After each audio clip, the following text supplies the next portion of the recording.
네, 오늘은 고린도 교회에 보내는 편지를 중심으로 말씀을 살펴보려고 합니다. 제가 기도하고 시작하겠습니다. 하늘에 계신 우리 아버지, 오늘도 우리에게 말씀을 읽고 듣고 생각할 수 있는 시간을 주셔서 감사합니다. 성령께서 함께하여 주시사 주님의 말씀을 우리에게 베풀어 주시옵시고 말씀이 주님의 은혜와 긍휼과 함께 우리 마음에 임하기를 원하오니 우리의 완악한 마음을 용서해 주시고 녹여 주시고 주님의 거룩한 영으로 우리를 보살펴 주시사 말씀을 통해 깨달음과 회개와 감사가 있게 하여 주시옵소서. 예수님의 이름으로 기도합니다. 아멘.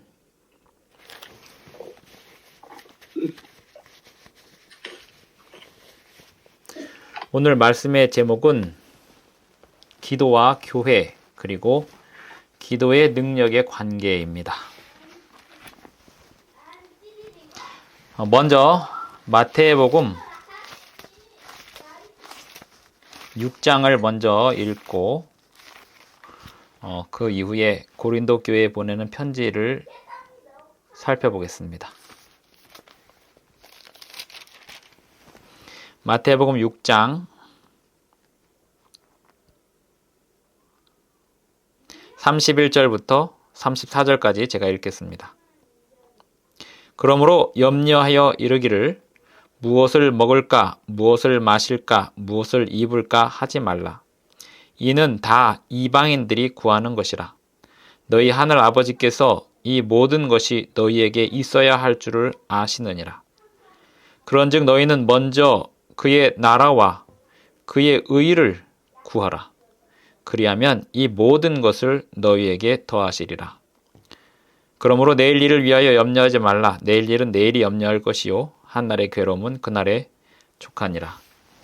내일 일을 위하여 염려하지 말라는 말은 그저 단순히 내일 일을 위하여 염려하지 말고 오늘 할 것만 하라 그런 말로 국한되지 않고 33절에서 그의 나라와 그의 의를 구하라 라고 하는 그 말씀의 반대 뜻이 됩니다.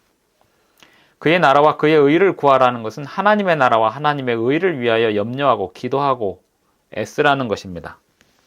내일 일을 위하여 염려하지 말라는 것은 내 안위를 위하여 염려하지 말라는 것입니다. 그러니 33절과 34절은 정반대입니다. 하나님의 나라의 일을 위하여 하나님의 의를 위하여 기도할 것이냐 아니면 내 먹고 살 장래일을 위하여 기도할 것이냐 둘 중에 하나를 선택하라는 겁니다. 내일 일을 위하여 염려하지 말라는 말은 하나님의 나라와 하나님의 의를 구하라는 말의 반대말인 것입니다. 이 세상에 많은 사람들이 자신의 겨울을 위하여 염려하고 자신의 노후를 위하여 염려하는데 이 교단의 10년 뒤를 위하여 염려하지 않고 우리 교회의 미래를 위하여 염려하지 않습니다. 내일 일을 위하여 염려하지 말라는 말은 먹을 거, 입을 거, 네가 먹을 거, 입을 거 염려하지 말라 이렇게 말씀하신 그 말씀과 같은 말씀입니다. 그러므로 31절 그러므로 염려하여 이르기를 무엇을 먹을까, 무엇을 마실까, 무엇을 입을까 하지 말라. 이는 다 이방인들이 구하는 것이라. 이방인들은 먹을 거, 마실 거, 입을 거 염려하고 내일 일을 위하여 염려합니다. 다시 말하면 이방인들은 철저히 자기를 위해서 구합니다. 자기를 위해서 염려하고요. 오늘날 안식일 교인들이 가장 큰 문제점은 그 믿음으로 말미암는 의라고 하는 그 주제에 관하여 자기의 구원만 위해서 생각하고 자기의 구원을 위해서 기도한다는 겁니다. 오로지 신앙이 자기만을 위해서 살아요. 성경을 공부하는 이유도 자기를 위해서고 11조를 드리는 이유도 자기를 위해서고 구원을 받고자 하는 것도 자기를 위해서입니다. 이게 안식일 교회만의 문제는 아닙니다. 일반 개신교인들도 마찬가지입니다. 안식일 교인들은 교리적으로 이기적이고요. 일반 개신교인들은 물질적으로 이기적입니다. 일반 개신교들은 얼마나 많은 기도 응답을 받는지 몰라요. 그런데 그 많은 기도의 응답이 대부분 자신의 부입니다. 부유하게 되어서 교회에 크게 헌신하겠다는 거죠. 자기가 부유하게 되겠다는 거죠. 안식일 교인들의 관심은 부유함은 관심이 없다 치더라도 안식일 교인들의 관심은 자기가 의롭게 되겠다는 겁니다. 죄에 물들지 않겠다는 것이고 자신의 몸이 자신의 마음이 깨끗하게 되어서 야곱의 환난을 겪으면서 자기가 구원을 받겠다는 거죠. 똑같이 이기적입니다. 일반 개신교인들이 물질적으로 이기적이거나 안식일 교인들이 구원에 관하여 철저히 이기적이거나 똑같습니다. 우리 안식일 교인들이 야곱의 환난 염려하지 않습니까? 그거 내일 일을 위해 염려하는 거 아니에요? 야곱의 환난 때 내가 살아남을 수 있을까 염려하잖아요. 철저히 내가 구원을 받을 수 있을까 없을까 그것만 염려하지 않습니까? 그런즉 너희는 먼저 그의 나라와 그의 의를 구하라. 그리하면 이 모든 것을 너희에게 더하시리라. 여기에는 물질도 책임져 주시고 구원도 책임져 주실 테니 하나님의 나라와 하나님의 의를 붙들고 가라는 겁니다. 이렇게 하나님의 나라와 하나님의 의를 붙들고 가는 사람들의 첫 번째 관심사는 뭘까요? 신약성경 전체를 통틀어서 제가 요새 성경을 다시 읽어보니까 신약성경 전체를 통틀어서 자신의 구원을 염려하는 사람은 단 한 명도 없습니다. 신약성경 전체를 통틀어서 모든 사도들과 모든 제자들과 모든 그리스도인들이 교회를 위하여서만 염려해요. 마태, 마가, 누가, 요한복음 예수님께서 교회를 위해서 기도하셨습니다. 요한복음 17장에 보면 이 제자들로 말미암아 세워질 교회를 위하여 염려하는 기도를 그렇게 길게 하셨습니다. 예수님께서 베드로에게 하신 말씀도 양을 치라 라고 했습니다. 내 양을 먹이라 라고 했습니다. 교회에 대한 염려입니다. 우리 교회가 앞으로 어떻게 될 것인가? 그것이 내 구원보다 더 관심 있는 사람들이 신약시대의 성도들이었고 모세였습니다. 모세는 이 백성들을 구원해달라고 내 이름을 지워줄지언정 이 백성들을 멸망시키지 말아달라고 그게 모세였습니다. 바울도 똑같은 얘기했습니다. 내 구원을 잊어버릴지언정 내가 유대인들에 대한 내 동족에 대한 그 사랑이 내 생명이 끊어질지라도 고린도 교회에 보내는 편지에서도 똑같이 나타납니다. 고린도 교인들은 사도 바울을 굉장히 빈정댔어요. 사도 바울이 떠난 다음에 아볼로라고 하는 사람이 왔는데 아볼로라는 사람이 설교를 아주 잘했습니다. 그러니까 사람들이 바로 빈정댔습니다. 바울이 설교도 잘 못하는 사람이었다고. 아볼로가 참 훌륭하다고. 고린도 교회의 문제는 바울이 설교를 더 잘하냐, 아볼로가 설교를 더 잘하냐, 베드로보다 바울이 못하다, 이런 문제가 고린도 교회의 1장에서 나타난 문제였는데 이 문제가 고린도 후서 마지막 장까지 계속 반복됩니다. 신약 성경에서 가장 긴 사도 바울이 보낸 편지, 교회에 보낸 편지 중에 가장 긴 편지가 고린도 전서와 고린도 후서입니다. 오늘 저는 이 고린도 교회에 보내는 편지를 보면서 제가 학교 다닐 때 배웠던 내용은 단순했는데 그렇게 단순한 내용이 아니다라는 사실을 이번에 올해 고린도 교회에 보내는 편지들을 보면서 보게 되었습니다. 이 바울이 고린도 교회에 왜 그렇게 많은 말들을 해야 했는지 사도행전 18장을 먼저 좀 보겠습니다. 사도행전 18장입니다. 사도행전 18장을 보면 그 후에 바울이 아덴을 떠나 고린도에 이르러 아굴라라는 본도에서 난 유대인 한 사람을 만나니 글라우디오가 모든 유대인을 명하여 로마에서 떠나라 한 고로 그가 그 안에 브리스길라와 함께 이탈리아로부터 새로 온지라. 바울이 그들에게 감해 생업이 같으므로 함께 살며 일을 하니 그 생업은 천막을 만드는 것이더라. 안식일마다 바울이 회당에서 강론하고 유대인과 헬라인을 권면하니라. 사도 바울이 예전에는 이렇게 일을 할 필요가 없었는데요. 왜 일을 해야 됐냐면 사도행전 16장에서 누구랑 다퉜냐면 15장 마지막 부분에서 바나바하고 마가를 데려가는 문제로 심하게 다투었습니다. 둘 다 옳았어요. 사도 바울은 마가를 데려갈 수 없다고 주장을 했고 바나바는 마가에게 기회를 다시 줘야 된다고 주장을 했습니다. 그런데 그 주장이 둘 다 너무 옳았고 격렬했고 바울은 계속해서 엄청난 핍박과 죽음의 위협을 당하는 그러한 선교 여행을 하는데 마가처럼 좀 힘들다고 돌아가고 불평하고 투정하는 애를 어떻게 데리고 다니냐 하는 거고 바나바는 아직 애가 어려서 그러니 조금 더 기회를 주자라고 하는 문제였는데 15장 36절부터 41절까지 그 바울과 바나바가 그 문제로 엄청나게 싸우고 결국은 결별합니다. 나중에 바나바는 그 문제로 암에 걸려서 죽었다고 전설에 의하면 전해지고 있습니다. 바나바는 바울을 그리워하면서 마지막을 보냈고 바울도 마지막에 그 바나바가 너무 보고 싶어서 디모데후서에 보면 마가를 데려오라 합니다. 그 얘기는 뭐냐면 바나바를 평생 그리워하며 살았습니다. 바울과 바나바가 싸운 건 마가 때문이에요. 마가가 바울과 바나바와 같이 1차 선교여행 갔다가 돌 한 번 맞더니 도망가 버렸거든요. 막 불평하고 나 이런 거 안 한다고 불평하고 가버렸거든요. 바울이 마가에 대하여 엄청난 기대를 가지고 있었는데 그 기대를 저버렸고 이제 또 돌 맞으러 가야 되는 선교 여행에서 바울이 가야 된다고 하니까 바나바가 마가를 또 데려가자고 하는데 안 된다는 거죠. 이 아이 데려가면 또 우리 이 선교의 지장을 초래한다는 거죠.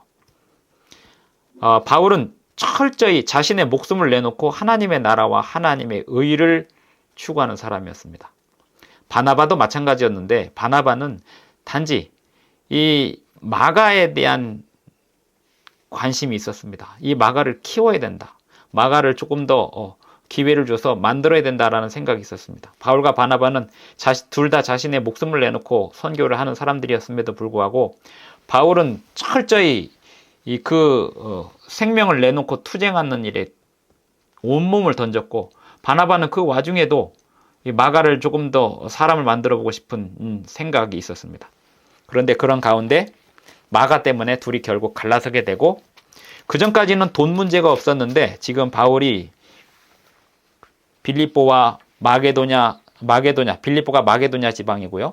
빌립보를 지나서 고린도에 갔는데 빌립보에서는 두아디라 장사 루디아라고 하는 여자를 만나갖고 그 여자가 굉장히 돈이 많은 사람이어서 바울을 좀 돌봤습니다. 근데 고린도에 가니까 고린도는 사람들이 굉장히 돈이 많은 사람들이었음에도 불구하고 바울에 대하여 목회자처럼 돌보지를 않았습니다. 이 고린도라고 하는 지역 자체가 돈 많은 지역이었고 사람들이 무역이 바다 무역이 성행하던 곳이어서 시장도 많았고 굉장히 번화한 도시였고 상업이 그리고 우상 숭배가 굉장히 번창하는 그러한 도시였습니다. 잘 사는 도시였습니다. 성도들도 잘 사는 사람들이었고요. 그런데 이 고린도 교회는 단점이 뭐였냐면 목회자한테 관심이 없어요. 바울이 말씀을 가르치는 것에는 잘 받아먹고 바울을 물질적으로 섬기는 거에는 전혀 관심이 없었습니다.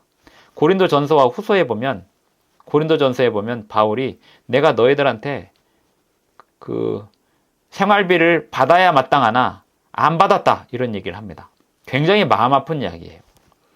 고린도에서 그렇게 목회 사역을 하는데 5절부터 보면 신라와 디모데가 마게도냐로부터 내려오며 바울이 하나님의 말씀에 붙잡혀 유대인들에게 예수는 그리스도라 밝히 증언하니 그 고린도에도 유대인들이 있어갖고 유대인들에게 복음을 전하다가 핍박을 엄청나게 받아서 바울이 고린도에서 떠나야 될 것 같다는 죽음의 위협을 당하다 보니까 떠나야 될 것 같다는 생각이 들었는데 하나님이 바울에게 이야기합니다. 고린도를 떠나려고 했던 두 가지 이유가 있는데 하나는 유대인들의 핍박이 너무 거셌고 또 하나는 고린도 지역 자체가 너무 타락했어요. 돈도 많고 부족한 게 없으니까 사람들이 극치를 달렸습니다. 교회 안에 이런 고린도 전서에 보면은 나중에 이제 바울이 그 사람 정리하라고 하는데 교회 안에 자기의 아버지의 첩하고 같이 사는 사람이 교회에 다니고 있고 이 바울이 있을 때는 그런 사람이 없었지만 교회 안에 그런 사람이 막 들어오고 이 성적으로 그 관계가 정리가 안 된 그런 인간들이 교회에 와갖고 교인 행세를 하는 그런 상황이 이제 벌어지는데 나중에 그런 사람들이 이런 윤리 의식이 전혀 무너져 있는 그러한 도시가 고린도였습니다. 그런 도시에 바울이 무슨 희망이 있겠나 싶어서 가고 싶어 했는데 성령께서 10절에 보면 9절부터 보면 밤에 주께서 환상 가운데 바울에게 말씀하시되 두려워하지 말며 침묵하지 말고 말하라.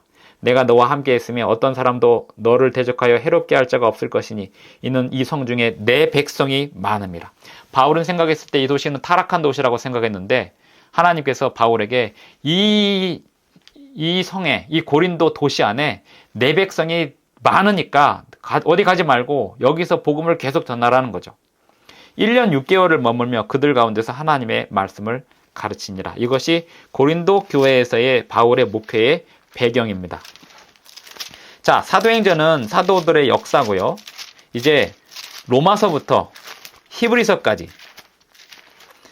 전부 다 사도 바울이 쓴 편지입니다. 신약 성경에서 사복음서와 사도행전을 제외하고는 거의가 사도 바울이 쓴 편지고요. 나중에 요한이 쓴 요한 1, 2, 3서, 그 다음에 예수님의 형 중에 하나였던 유다가 쓴 유다서, 그리고 베드로가 쓴 베드로 전서 후서가 있습니다.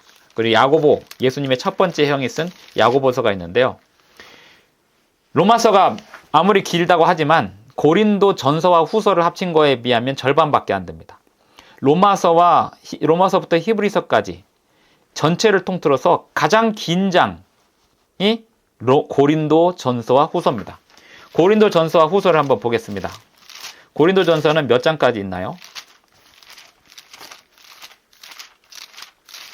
16장까지 있습니다. 후서는 몇 장까지 있나요? 15장. 13장까지 있네요.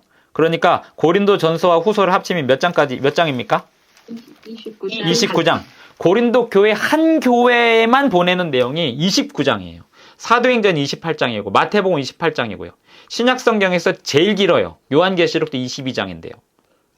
고린도 교회 한 교회만 보내는 내용이. 그런데요, 고린도 교회에 대한 이 편지의 이 내용 가운데 믿음으로 말미암는 의 얘기를 안 해요. 믿음으로 말미암는 의는 로마서에서 딱 끝납니다. 갈라디아서에서 조금 이야기하고 로마서에서 딱 끝나요. 이유는 로마에는 그 믿음으로 말미암는 의에 대한 이야기를 할 필요가 있었습니다. 유대인들이 하도 할례를 받아야 된다 그러고 유대 전통에 따라서 해야지 구원을 제대로 받는 거지 이렇게 가지고는 안 된다고 막 헷갈리게 하는 사람들이 있어갖고 그거 아니다 라고 이방인들도 다 구원을 받을 수 있다 이런 얘기를 하는 차원에서 믿음으로 말미암는 의인데요. 믿음으로 말미암는 이가 너무나 중요하기 때문에 로마서에 쓴 것이라기보다는 당연히 중요하죠. 세천사의 기별도 믿음으로 말미암는 의로 요약이 되고 너무 중요한 건데 너무 중요한 것이 사실은 너무 당연한 거가 너무 중요한 거죠. 그런데 너무 중요하고 너무 당연한 얘기는 사실 하면 할수록 이상한 얘기도 됩니다. 예를 들면 우리 아들이 우리 아빠 맞아? 이렇게 하면 그때는 뭐 해야 됩니까? 유전자 검사를 해야 됩니까? 믿어야 됩니까? 우리 아빠인 거를 유전자 검사를 해야 되겠어요? 믿어야 되겠어요? 니네 아빠, 우리 아들한테 어떤 사람이 와갖고 너 주워온 애야? 다리 밑에서 주워온 애야? 라고 계속 얘기를 한다고 칩시다. 그걸 하루 이틀 듣다 보면은 그런 말을 무시하게 되는데 1년 내내 누가 계속 옆에서 얘기한다 그러면 의심이 생겨요. 이때 필요한 게 믿음으로 말미암는 의입니다. 그냥 이 부모 자식 간의 관계는 그냥 믿는 거예요. 하나님과 우리와의 관계도 마찬가지입니다. 그냥 믿는 거예요. 내가 뭘 잘해야 아버지의 아들이 되는 게 아니고 그냥 믿는 거예요. 근데 그건 너무 당연한 거잖아요.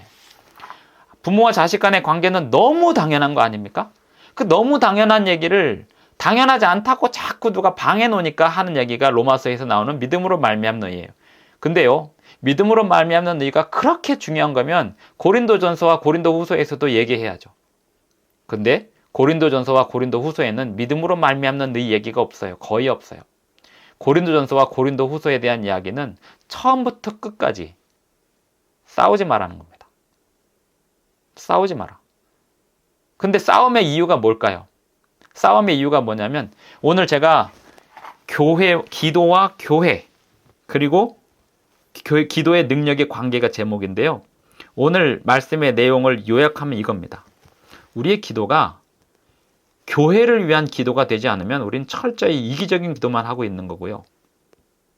우리의 기도가 교회의 능력을 위한 기도가 될 때 우리의 기도에 능력이 있습니다. 먼저 하나님의 나라와 하나님의 의를 구하라는 말을 어떤 사람들은 이렇게 이해해요. 먼저 교회를 위해서 기도하고 그 다음에 내 재산을 위해서 기도하고 먼저 교회 성도들을 위해서 기도하고 그 다음에 내 자식들을 위해서 기도하고 아니요. 처음부터 끝까지 교회만을 위해서 기도하는 거예요. 교회만을 위해서 기도하다 보면 내 자식들은 또 누군가가 내가 전도하지 못하면 누군가가 전도할 거예요. 나는 오직 하나님의 나라와 하나님의 의. 예수님이 제자들에게 어느 제자가 예수님 저희 부모님 장례 좀 치르고 오겠습니다 그랬더니 죽은 자들로 죽은 자들을 장사하게 하라 이렇게 얘기했죠. 자기 가족에 대한 생각보다 교회에 대한 생각이 우선이 되어야 된다는 것입니다. 오늘날 이 현대사회의 가장 큰 문제점은 권위가 없어요. 학교 선생님의 권위가 없고 교회 목사님의 권위가 없고 교회의 권위가 없어요. 무슨 교회가 사람들이 백화점 오듯이 와요. 서비스 받으러 와요. 교회 오면 목사님 설교를 평가하고 교회에서 내 아이들이 막 돌아다녀도 그냥 내비두고 왜? 그거 말리면 안 나올까 봐. 교회는요. 권위가 있어야죠. 위엄이 있어야죠. 왜요? 교회는 하나님이 계시는 곳이니까요. 엘리가 아니고 아론의 두 아들이 성소에서 다른 불 피우다가 죽어버렸죠. 왜 그런 공포가 없냐고요. 아나니아와 삽비라가 헌금 가지고 장난하다가 죽어버렸죠. 왜 그런 두려움이 없냐고요. 교회에 대한 두려움. 교회는 하나님이 계신 곳이기 때문에 아무렇게나 행동해서는 안 되는 거고 교회 목사님에 대해서 내가 이러고 저러고 말할 필요가 없는 거죠. 다윗은요. 사울이 자기를 죽이려고 쫓아다녀도 자기에게 기회가 왔을 때 그 사울의 옷자락 하나 베고도 엄청 괴로워했던 게 다윗이었습니다. 그리고 사울이 죽었을 때도 다윗이 통쾌해하거나 기분 좋아하지 않았습니다. 엉엉 울었습니다. 왜요? 지도자니까요. 왕이니까요. 오늘날 사회가 권위가 무너졌다고 해서 교회에서의 권위도 목회자에 대한 권위도 무너졌고 목회자를 물질적으로 돕는다는 생각은 아예 안 해요. 합회에서 월급을 주는 거? 제가 오늘 우리 교인들이 아니기 때문에 이야기합니다. 고린도전서를 제가 요즘에 읽고 읽다 보니까 아무래도 고린도 후서를 읽으면서 제가 1장, 2장, 3장, 4장 왜 바울이 이런 얘기를 하지? 무슨 얘기 하려고 하는 거지? 그런데 봤더니 그 얘기예요. 고린도전서 하던 이야기가 전서에서 하던 이야기가 끝나지 않은 거예요. 사도 바울에 대하여 빈정댔던 일들이 있습니다. 바울은 나를 빈정대지 말아라라는 얘기를 합니다. 그게 왜일까요? 그게 고린도 교인들을 위해서였습니다. 고린도 교인들이 말씀을 전한 고린도에 처음 와서 말씀을 전한 그 바울에 대하여 빈정대는 한 그들의 기도의 능력은 없는 거예요. 바울이 자기를 위해서 내가 그 고린도 교회를 향하여 이야기합니다. 나를 위해서 이런 이야기 하냐? 너희들 위해서 하는 거다. 이렇게 얘기합니다. 고린도전서 1장 10절 보겠습니다. 형제들아 내가 우리 주 예수 그리스도의 이름으로 너희를 권하노니 모두가 같은 말을 하고 너희 가운데 분쟁이 없이 같은 마음과 같은 뜻으로 온전히 합하라. 내 형제들아 글로에의 지편으로 너희에 대한 말이 내게 들리니 곧 너희 가운데 분쟁이 있다는 것이라. 이 분쟁이 뭐 때문이냐면 12절 내가 이것을 말하거니와 너희가 각각 이르되 나는 바울에게. 고린도 교회를 처음 세운 사람이 바울입니다. 그런데 고린도 교회를 처음 세운 사람이 바울이었는데 이 바울이 처음 세울 때 어떻게 세웠냐면 그 천막 만드는 일을 하면서 교회를 세웠어요. 그리고 계속 그렇게 지내는 동안 고린도 교인들이 어느 순간 바울에게 그 천막 만드는 그 일을 하실 필요 없어요. 우리가 사도 바울 선생님의 그 생계를 우리가 되겠습니다. 이렇게 말하는 사람이 안 나왔어요. 결국 그렇게 있다가 갔습니다. 그렇게 했는데 그 다음에 아볼로라고 하는 사람이 우연히 왔다가 설교를 했는데 설교를 너무 잘하니까 사람들이 아볼로가 훌륭하다고 막 그러면서 그 바울을 막 무시하는 거예요. 그러다 보니까 이 교회 안에 사람들이 바울파와 아볼로파로 나뉩니다. 그러다가 어떤 사람들이 나오냐면 바울하고 아볼로는 나중에 나온 사람들이고 정통 예수님의 제자가 누구냐? 그거는 게바는 베드로를 말합니다. 정통 예수님의 제자, 그 베드로에 대하여는 정통 예수님의 제자니까 그 선생님이 진짜다. 이렇게 싸우다 보니까 어떤 사람들이 다 필요 없고 나는 그리스도에게 속한다. 말이 맞는 것 같죠? 나는 그리스도에게 속한다라고 하는 그 말하는 사람들조차도 그 동기가 어디 있냐면 그리스도를 인용하면서 상대방을 까기 위한 동기가 들어있었습니다. 그리스도를 높인다고 하면서 이 문제가 고린도 교회의 심각한 문제가 되었습니다. 여기 1장에만 나오는 것 같아도 읽어보니까 2장, 3장, 4장에 계속 그 얘기가 나오고 고린도 후서에 가서도 또 그 얘기가 나와요. 결국 그 문제가 고린도 전서에서, 예를 들어 고린도 전서에서 어떤 문제가 또 있었냐면 5장에 보면 1절, 너희 중에 심지어 음행이 있다 함을 들으니 그런 음행은 이방인 중에서도 없는 것이라 누가 그 아버지의 아내를 취하였다 하는도다. 그 교회 안에 어떤 사람이 있는데 아버지의 아내와 결혼한 사람이 있었어요. 그런데 그 아버지의 아내와 결혼한 사람이 그 교회 안에서 버젓이 교인으로서 대우를 받고 사는 겁니다. 자기들끼리 바울이 훌륭하네, 아볼로가 훌륭하니 그 성경 가르치는 사람들에 대해서는 마구 평가해야 되던 그런 사람들이 자기들끼리 그 부도덕하고 윤리적으로 문제 있는 사람하고는 싸고 도는 겁니다. 이게 사람들의 심리예요. 사람들이 모이면 하는 짓이 지도자 욕하고 자기들끼리 파벌을 만들고 자기들끼리 그 파벌 안에서 비윤리적이어도 묵인되고 넘어가는 겁니다. 그런데요, 지도자가 뭐라도 말 한마디 실수하면 죽이려고 덤벼드는 거죠. 고린도 교회가 그런 문제가 있었습니다. 그래서 사도 바울이 5장에서 1장, 2장, 3장, 4장에서 계속해서 그 말씀을 전한 사도들에 대하여 비판하지 말라는 얘기를 아주 점잖게 합니다. 아주 점잖게. 그나마 저처럼 이렇게 막 그대로 얘기 안 하고 돌려서 계속 얘기했어요. 그리고 나서 5장, 너희 중에 심지어 음행이 있다 함을 들으니 그런 음행은 이방인 중에서도 없는 것이라 누가 그 아버지의 아내를 취하였다 하는도다 하면서 이 음행 있는 사람을 일단 내쫓아라. 그리고 내쫓은 다음에 다시 구원하라. 이런 얘기를 하는데요. 이 문제는 해결이 됩니다. 나중에 고린도 전서를 받은 사람들이 이 사람을 내쫓았어요. 결국에는. 그래서 사도 바울이 그 소식을 듣고 고린도 교회가 회개했다고 칭찬을 하는데 그 칭찬하는 내용이 고린도 후서의 내용인데 처음부터 1장, 2장, 3장, 4장에서 계속해서 딴 얘기하고 7장에 가서야 칭찬을 해요. 이유가 뭔가 봤더니 이 지도자를 비판하고 평가하고 판단하는 문제가 완전히 해결이 안 된 거예요. 사도 바울이 보낸 편지에 대하여 그 사람들이 받아들이긴 하는데 바울에 대한 존경심이 완전히 회복되지는 않았습니다. 여기서 제가 드리고 싶은 질문은 바울이 고린도 교회에 존경받고 싶었을까요? 바울은 고린도 교회에서 존경받고 싶은 게 바울의 관심사가 아니었습니다. 고린도 전서에서 보면 또 다른 문제가 하나 있는데 여러 가지, 물론 결혼도 있었고 세상 법정에 호소하는 문제도 있었고 하는데 또 다른 문제가 뭐였냐면 고린도 교회는 헌금 내는데 아주 인색한 교회였어요. 몇 장을 보시냐면 16장 보겠습니다. 16장 1절, 성도를 위하는 연보에 관하여는 내가 갈라디아 교회들에게 명한 것 같이 너희도 그렇게 하라. 매주 첫날에 너희 각 사람이 수입에 따라 모아두어서 내가 갈 때 연보를 하지 않게 하라. 주일 중 첫날에 계속해서 헌금을 모아둬서 내가 가면은 가서 따로 모금할 일이 없게 하라라고 얘기한 거예요. 이걸 어떤 장로교인들이 사람들이 이 주일 중 첫날마다 모여서 헌금했다는 그런 식으로 받아들였는데, 주일 중 첫날에 헌금을 모아두라는 얘기는 주일 중 첫 번째 날 헌금을 다 챙겨놓고 일주일 동안 일주일 동안의 삶 속에서 헌금 챙기는 걸 가장 먼저 해두라는 거예요. 첫날. 그리고 내가 갔을 때 따로 모으는 일 없게 하라. 이런 얘기를 하는 진짜 이유는 뭐냐면, 아무리 생각해도 이 고린도 교회가 헌금을 안 할 것 같았어요. 이 문제가 여기서 끝나는 줄 알았는데 제가 깜짝 놀랐어요. 고린도 후서에 헌금 이야기가 다시 나와요.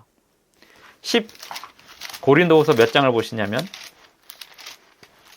결국 제가 오늘 드리고 싶은 이야기는, 우리의 기도가 능력이 있으려면 교회의 말씀을 전하는 고린도 후서 9장 보겠습니다. 고린도 후서 9장. 네. 8장부터 9장까지 계속 나오는데요. 9장 1절을 보겠습니다.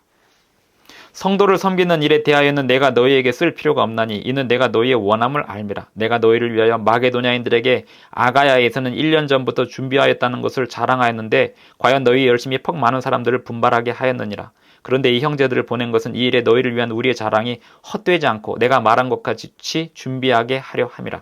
고린도 후서는 고린도 전서를 보낸 다음에 고린도 교회가 그 편지를 받고 그 음행 있는 사람 쫓아냈다라고 하는 얘기 듣고 받은 내용을 가지고 그들을 칭찬하면서 내가 보낸 편지 내가 조마조마했는데 너희들이 내 편지 받고 속상해하고 삐지고 그럴까봐 했는데 너희들이 그것을 받아들이고 그 사람 쫓아내고 회개했다는 얘기 듣고 내가 너무 기뻤다라는 이야기를 하면서 쓴 편지가 고린도후서인데요. 여전히 여기서 또 헌금에 대한 걱정을 하고 있습니다. 이 헌금은 11조를 얘기하는 게 아닙니다. 오늘날 사람들이 하나님께서 복을 주신다는 건 알아서 11조를 잘 내는데 월정헌금을 하나님께 제대로 드리지 않아요. 이게 무엇을 의미하냐면 자신의 구원과 자신이 받을 복에 대해서는 확신이 있어요. 11조를 정확하게 드립니다. 그런데 교회를 섬기는 월정헌금과 이웃을 돕는 도르가 헌금은 점점 줄어요. 어쩜 이렇게 사람들이 일반 개신교인이고 안식일교인이고 이기적인 신앙을 하는지, 하나님을 믿는 그 근본 종기가 철저히 이기적인 거죠. 11조를 하나님께 정확하게 드리면, 철저히 드리면 하나님 복을 주신다고 하니까 11조는 아주 정확하게 드려요. 근데 교회를 섬기는 월정헌금은 점점 줄어가고 있습니다. 안식일교회뿐만이겠습니까? 사람들이, 일반 개신교인들도 11조는 넘쳐나요. 지금 코로나 시국에도 한국 교회들은 11조는 계속해서 성장했습니다. 11조는 계속 성장해요. 그런데 교회 경제는 어려워요. 일반 장로교회는 11조가 목회자의 월급으로 들어가고 그 11조가 그 위원회에서 다 교회 자금으로 쓰기 때문에 11조만 많이 내도 교회가 운영이 돼요. 그러나 우리 안식일 교회는 11조를 아무리 많이 낸다 한들 그걸로 교회 운영에 전혀 보탬이 안 됩니다. 교회는 철저히 성도들의 월정헌금과 이 연보, 고린도 교회에 호소하는 것은 이 연보였습니다. 이 연보는 이스라엘 백성들이 지금 기근 때문에 가난에 처하게 되니까 그 이스라엘 백성들이 아니고 예루살렘 도시 사람들, 예루살렘에 있는 도시 사람들이 가난에 처하니까 이 사람들을 돕고자 지금 유럽에 있는 여러 교회들이 헌금을 모으기 시작했어요. 사도 바울이 그 헌금을 모으러 다니고 있는데 빌립보 지역과 데살로니가 지역과 베레아 지역, 이 지역이 마게도냐입니다. 고린도후서 아까 9장 8장 1절 보겠습니다.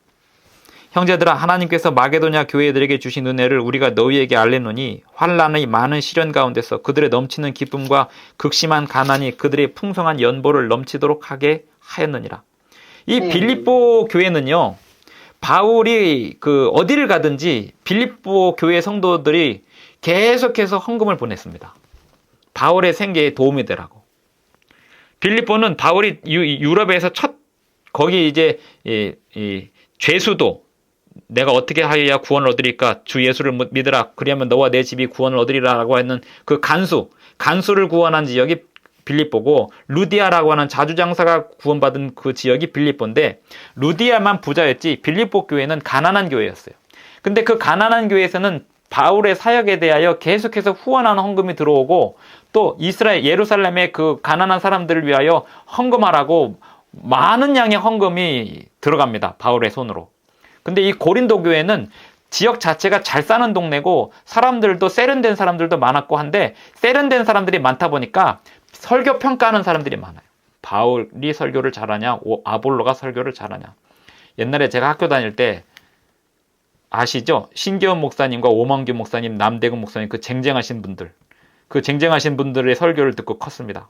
그런데 항상 신계원 목사가 좀 더 잘하지, 오만규 목사가 좀 더 낫지, 아니야 남대근 목사님이 설교를 잘하지, 이런 얘기는 30년 전에도 있었습니다.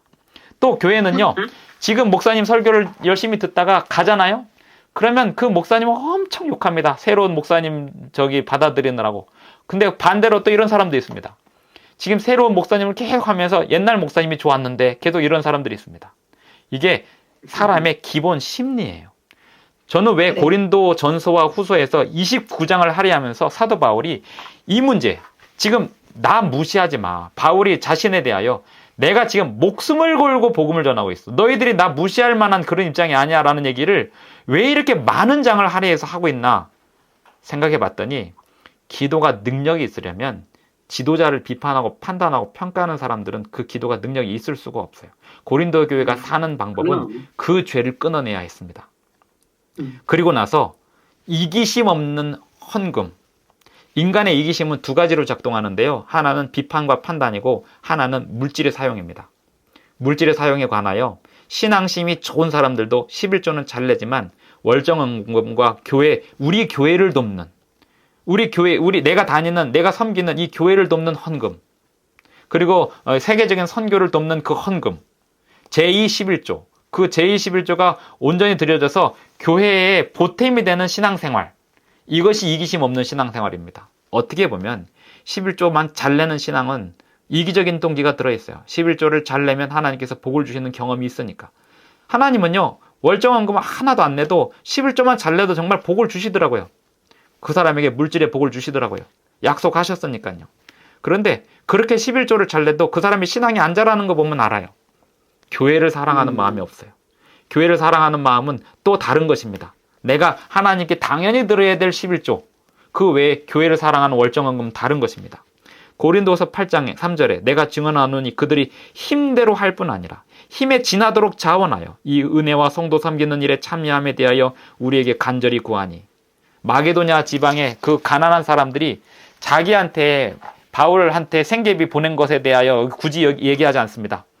이 마게도냐 사람들이 그 가난한 예루살렘을 돕겠다고 헌금을 자원하여 막 했던 그 내용들을 고린도 교회에 이야기합니다. 너희들도 그렇게 할 거지? 이렇게 얘기하는 거예요. 고린도전서 9장 보겠습니다. 3절. 그런데 이 형제들을 보낸 것은 이 일에 너희를 위한 우리의 자랑이 헛되지 않고 내가 말한 것 같이 준비하게 하려 함이라. 너희들도 많이 낼 거라고 내가 기대한다, 이런 뜻입니다. 혹 마게도냐인들이 나와 함께 가서 너희가 준비하지 아니한 것을 보면 너희는 고사하고 우리가 믿던 것에 부끄러움을 당할까 두려워하노라. 바울은 알아요. 고린도 교회 성도들이 어떤 사람들인지.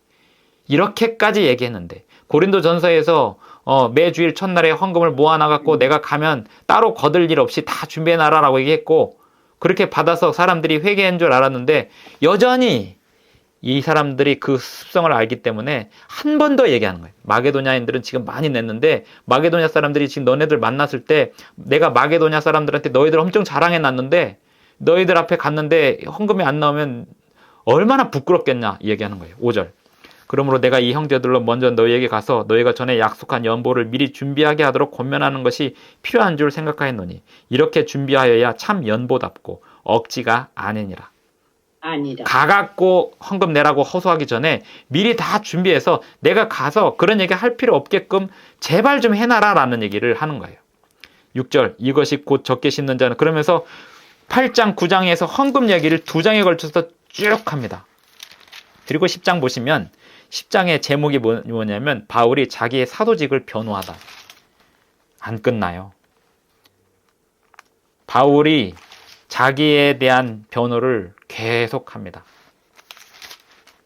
결국 이 고린도 교회는 오늘날 이 마지막 시대를 살아가는 현대 선진국 교회들, 조금 잘 사는 사람들이 모여있는 모든 교회들, 그리고 문화와 무역이 넘쳐나는 그러한 교회들의 공통된 문제입니다. 사실 어떻게 보면 로마서에 보낸 믿음으로 말미암는 의보다 고린도전서의 29장을 할애하여서 지도자 비판하지 말아라. 그리고 이기심 없는 헌금을 내라. 이 두 가지 주제가 가장 중요한 주제였어요. 고린도 후서를 좀 보겠습니다. 전서를 먼저 보겠습니다. 고린도전서에서요.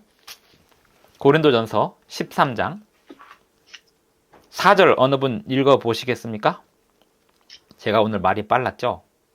13장. 사랑은 오래 참고 사랑은 온유하며 투기하는 자가 되지 아니하며 사랑은 사랑하지 아니하며 교만하지 아니하여 무례 행치 아니하며 자기의 여기까지요. 교만하지 아니하며 자랑하지 아니하며 교만하지 아니하며. 사랑은요, 자랑하지 아니하며 교만하지 아니하며. 이게 무슨 뜻일까요? 고린도전서 1장, 2장, 3장에 자랑이란 단어가 되게 많이 나옵니다. 자랑이 뭔지 나와요. 고린도전서 1장을 보겠습니다. 고린도전서 1장 몇 절을 보시냐면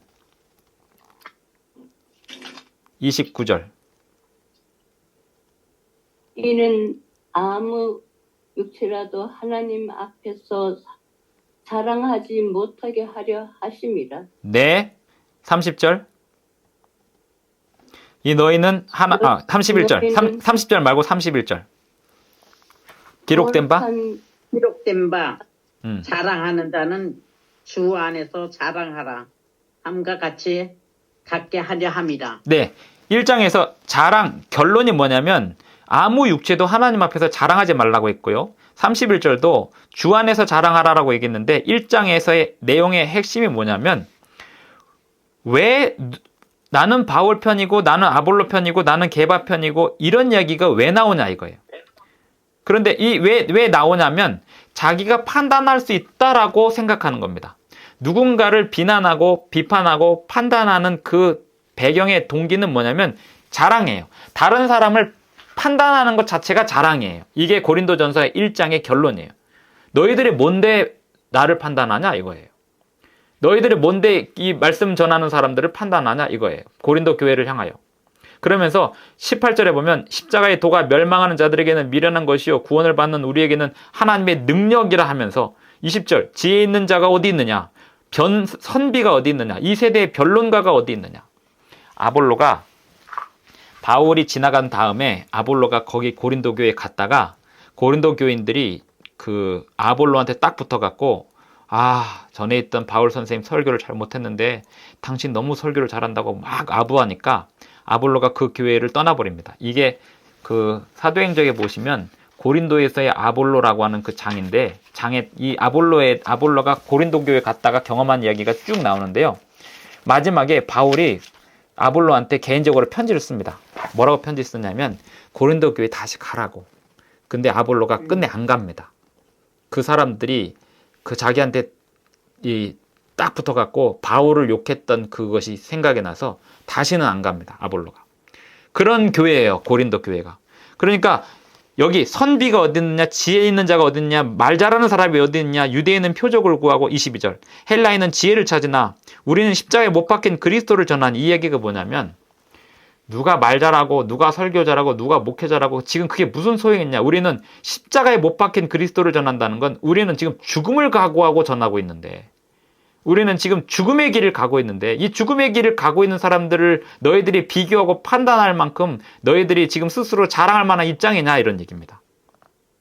2장 4절 내 말과 내 전도함이 설득력 있는 지혜의 말로 하지 않냐고 다만 성령의 나타나심과 능력으로 하여 너희 믿음이 사람의 지혜에 있지 아니하고 다만 하나님의 능력에 있게 하려 하였노라.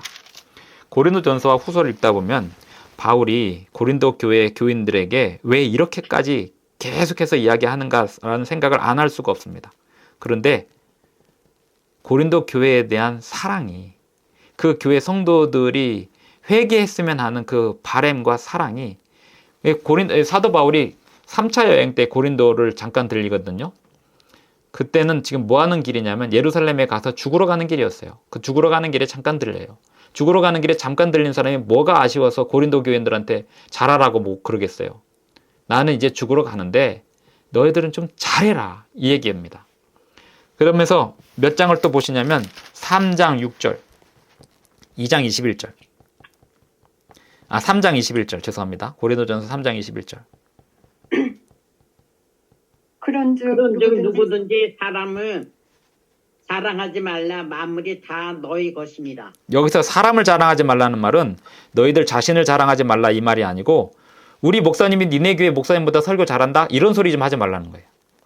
22절에 보면 바울이나 아볼로나 게바나 세계나 생명이나 사망이나 지금 것이나 장래 것이나 다 너희의 것이요 너희는 그리스도의 것이요 그리스도는 하나님의 것이니라. 그러니까 자랑하지 말라는 거예요.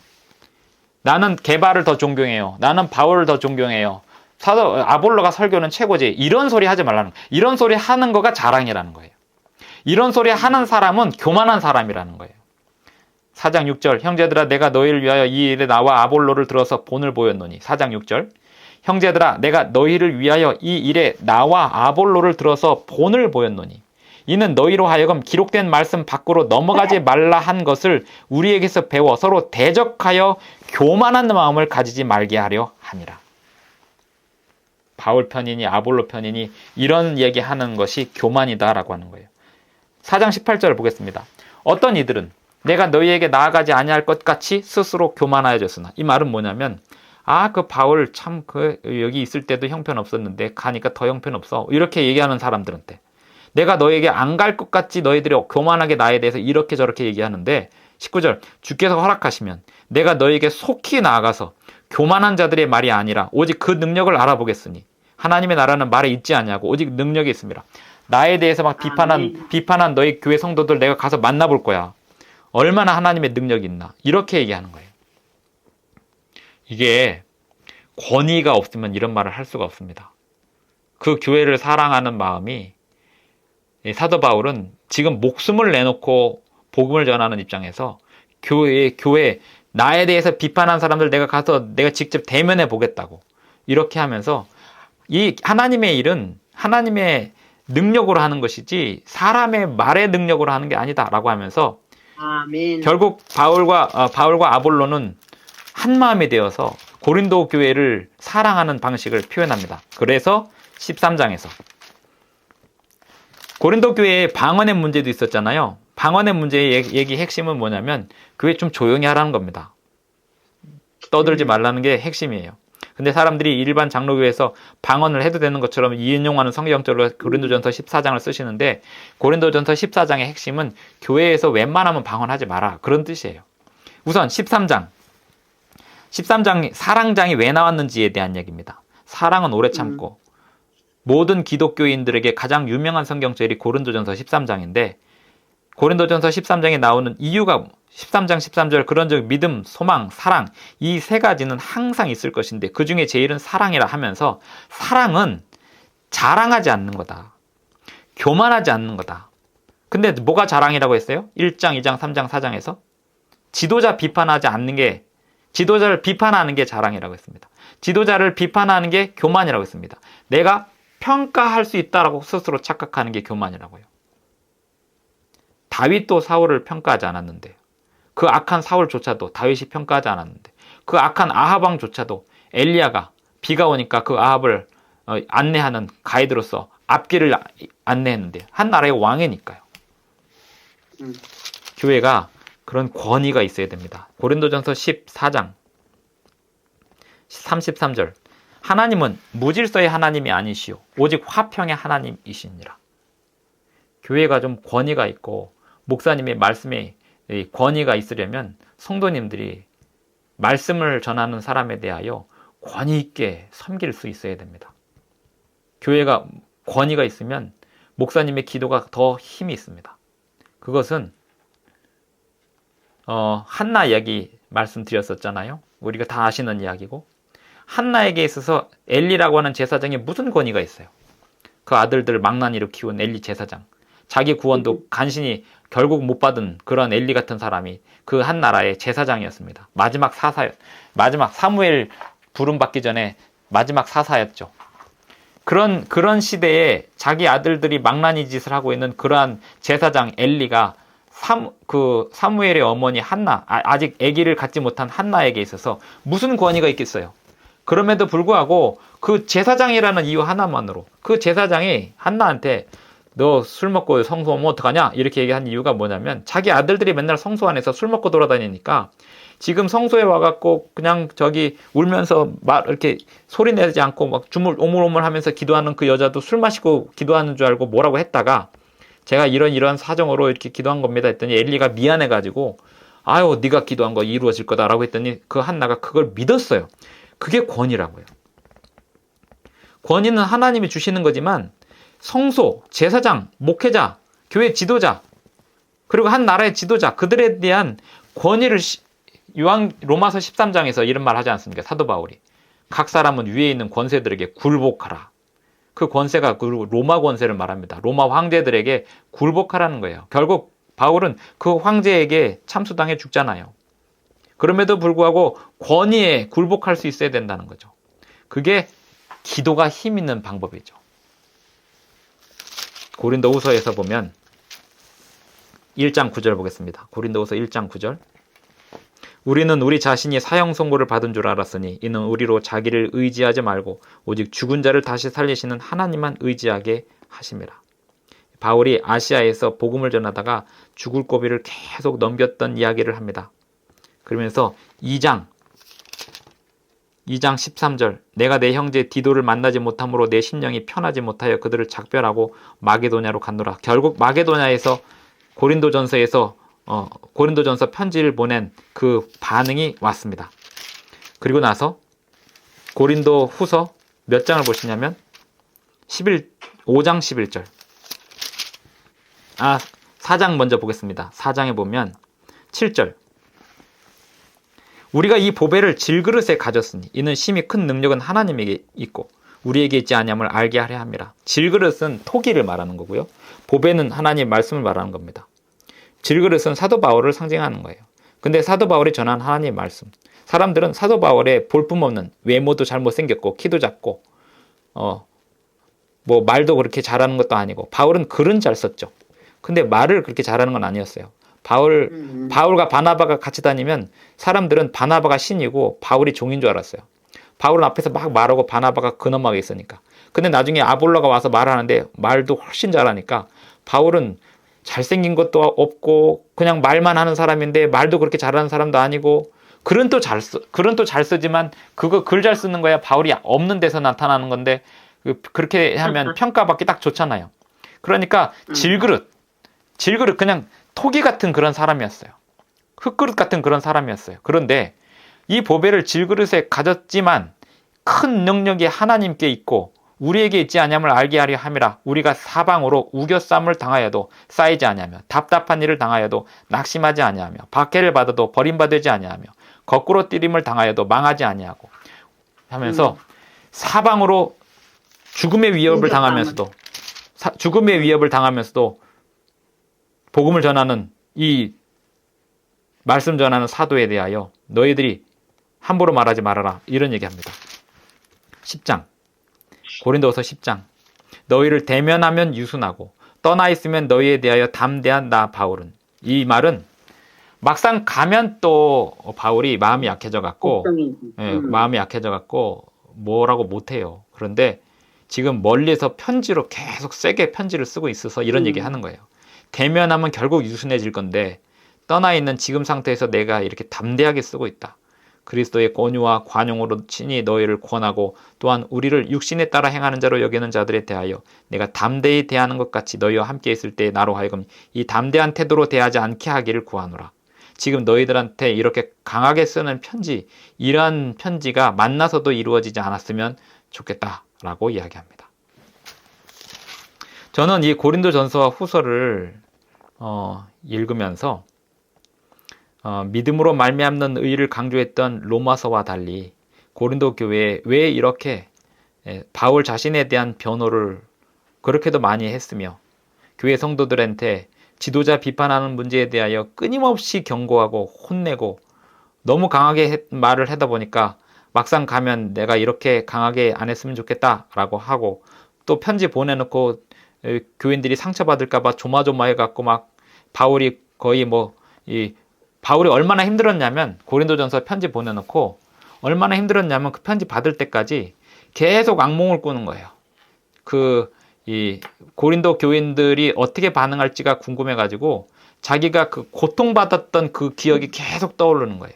사람이 뭔가 이렇게 힘든 상황이 되면 악몽을 꿉니다.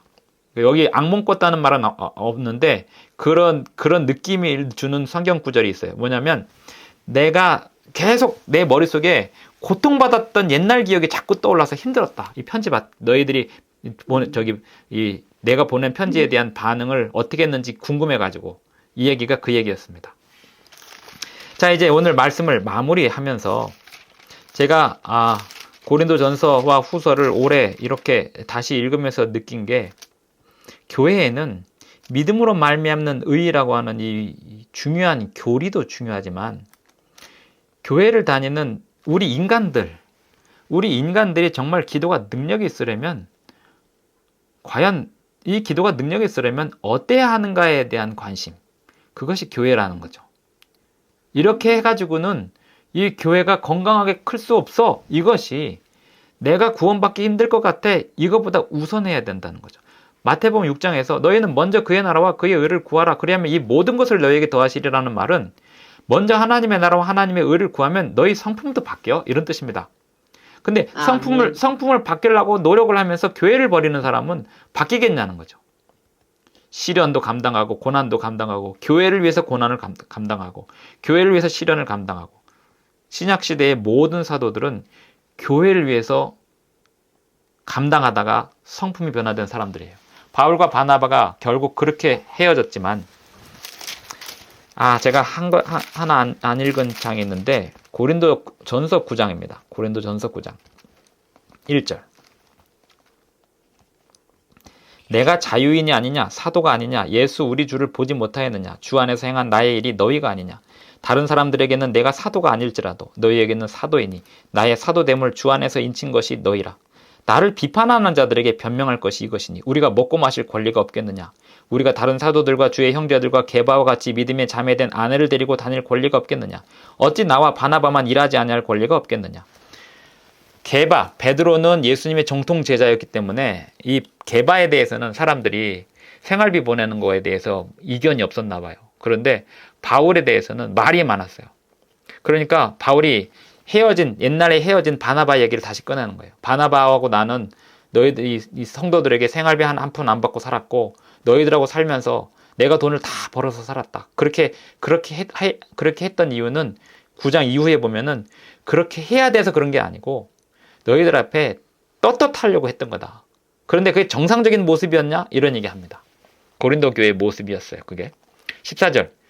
이와 같이 주께서도 복음 전하는 자들이 복음으로 말미암아 살리라 명하셨느니라. 그러면서 곡식 밟아 떠는 소에게 망을 씌우지 말라 기록하였으니 하나님께서 어찌 소들을 위하여 염려하심이냐. 제가 어렸을 때 초등학교 다닐 때 한국삼육 중학교 시험을 보러 가야 했는데요. 저는 삼송리 구파발 지나서 그 통일로 가는 그쪽 동네에 살고 있었고 삼육대학에 한국삼육 중학교 시험을 보러 가야 했습니다. 그런데 만약에 집에서 자고 가서 시험을 보면 시험 보는 게 힘들었겠죠. 그때 당시에 30 몇 년 전이니까요. 그런데 그때 당시에 묵동에 사시는 한 집사님이 저희 가정을 초청을 했습니다. 저희 아버지, 어머니, 저하고 제 여동생까지 다 불렀습니다. 시험을 보기 위하여 자기네 집에서 자라는 거죠. 근데 그 자기네 집의 아들이 저랑 똑같은 나이였습니다. 그 아이들은 태강산육 다니는 아들이었고 그 집사님은 남편이 은행원 하시는 분이었는데 그 집사님은 목사님들을 그렇게 섬겼어요. 자기 교회 아닌 분들도 무조건 목사님이라고 하면 무조건 섬겼어요. 그래서 제가 그 목사님 아들, 그분이 이제 고향 파주 지역에서도 교회와 관련이 있어서 저희 아버지하고도 관련이 있어서 목사님이라는 이유 하나만으로 저희 가족하고 그 가족하고 교류가 없었음에도 불구하고 그냥 목사님 아들이라는 이유 하나만으로 온 가족을 부른 겁니다. 놀란 거는 그 집에서 자는데 저희가 어디서 잤냐면 그 집의 안방에서 잤습니다. 자기 아들은 그 애들 방에서 재우고 그 또 하나 시험 보는 아이를 또 하나가 있어서 걔하고 같이 재우고 자기하고 남편은 다른 조그만 방에서 자고 그 안방에 물침대가 있었는데 그때 당시에 그 집사님이 그 물침대를 놓고 안방, 자기 남편하고 자는 그 안방에 저희 가족들을 다 모셨습니다. 그야말로. 그리고 나서 그 집 아들하고 저하고 다 시험에 잘 붙어갖고 중고등학교를 다 같이 다니고 목회 같이 나왔는데 그 아들이 얼마 전에 만났습니다. 만나갖고 그 아들이 목회하는 교회에 저를 주말 부흥회로 초청해갖고 저를 소개를 하는데 뭐라고 소개를 하냐면 이 친구는 제가 학교 다닐 때 저를 힘들게 한 친구였습니다. 이렇게 얘기하더라고요. 뭐냐면 이 친구는 항상 우리 엄마가 주성이는 이번에 기억절 외운대더라. 너는 뭐하고 있니? 주성이는 이번에 1등 했다더라. 너는 뭐하고 있니? 주성이는 이번에 뭐 했다더라. 그러면서 뭐 했다더라 해서 귀에 못이 박히도록 그 김 목사님 아들 김주성 얘기를 하는 얘기를 들었대요. 그래서 제가 그때 그 이야기를 전해 들으면서 미안한 마음이 들면서 한편으로 그 어머니가 그렇게 목사님이라면 무조건 그렇게 섬기더니 그 아들이 훌륭한 목사님이 됐다는 생각이 확 들었습니다. 자기 어머니가 목사님이라는 이유 하나만으로 그렇게 모든 목사님들을 잘 섬기는 그 어머니, 그리고 그 아들은 지금 미국으로 유학 갔거든요. 아직 안 갔고 올해 이제 갈 거거든요, 미국으로. 이제 여기서 아주 성공적인 목회를 잘하고 있었습니다. 제가 그 한 집사님의 사례를 마지막에 이야기하는 이유는 그분은 기도가 힘이 있었어요. 교회를 사랑했고 지금도 여전히 살아계시고 지금 이제 할머니 다 되셨지만 여전히 아들을 위한 기도는 힘이 있고 아들이 목회하는 교회를 서포트하고 돕습니다. 저는 제 자신은 어떻게 해야 될까 이런 생각도 했습니다. 저는 합회장님을 잘 섬겨야겠죠. 목사님들이 모이면 합회장님에 대해서 이러고 저러고 뭔가 안 좋은 얘기할 때 빠져야 되겠죠. 항상 좋은 얘기만 하고 비판하지 않고 교단의 지도자들이 하고자 하는 일에 대하여 나라님에 대하여 비난하고자 할 때 그 자리를 조용히 빠져야 되겠죠. 하지만 교회를 위하여 같이 염려하는 자리에서는 항상 같이 기도하고 염려하는 사람이 돼야 되겠죠. 우리의 기도가 능력이 있으려면 우리의 기도는 철저히 교회를 향해 있어야 됩니다. 다니엘이 예루살렘을 향해 있어야 됐던 것처럼 내가 지금 섬기는 교회, 그리고 내가 지금 섬기는 교단, 우리를 위하여 기도하고 교회를 위하여 헌금해야 됩니다. 교회를 위하여 기도해야 됩니다. 그것이 우리의 교회 기도 제목의 전부가 될 때 우리의 먹고 사는 문제, 우리가 염려하는 문제 하나님 책임져 주신다고 약속하셨고 기도에는 능력이 있을 것입니다.